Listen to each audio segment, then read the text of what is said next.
বন্ধুরা, অনেক দিন ধরে ভাবছি তোমাদের সাথে আমার কিছু ডান্সে শর্ট ভিডিও শেয়ার করব, কিন্তু সত্যি বলতে টাইমের অভাবে একদমই করে উঠতে পারছি না। তো আজকে ভাবলাম যে প্রতিদিনই যখন যাচ্ছি একটা বিশেষ জায়গায় বিশেষ কারণে রিহার্সাল করতে, তো সেটা কেন একটু তোমাদের সাথে শেয়ার করা যায় না। তো তাই ভাবলাম আজকে ছোট্ট করে তোমাদের সাথে একটু শেয়ার করি। সামনেই আসছে স্টার জলসা পরিবার অ্যাওয়ার্ড, তো সেখানেই আমার কিছু ছোট ছোট পার্ট রয়েছে ডান্সে। এর জানি না তোমাদের সাথে সেটা কতটা শেয়ার করতে পারবো বা তোমাদেরকে দেখাতে পারবো। তবুও আমি যেহেতু এখানে রয়েছি, তো আজকে ছোট্ট একটা শর্টসের মাধ্যমে তোমাদেরকে এটা দেখাতে পাচ্ছি।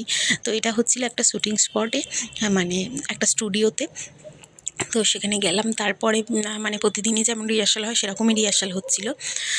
তো আমাদের সামনেই আসছে স্টার জলসা পরিবার অ্যাওয়ার্ড, তো সেটারই প্রিপারেশান চলছে। আমরা প্রায় জোর কদমে এই প্রিপারেশানটা নিচ্ছি সবাই মিলে। তো চলো একেবারে সেখানের যদি কিছু ক্লিপিং নিতে পারি অবশ্যই তোমাদের সাথে আবারও নেক্সট ভিডিওয়ে শেয়ার করব। আজকের মতো এখানেই।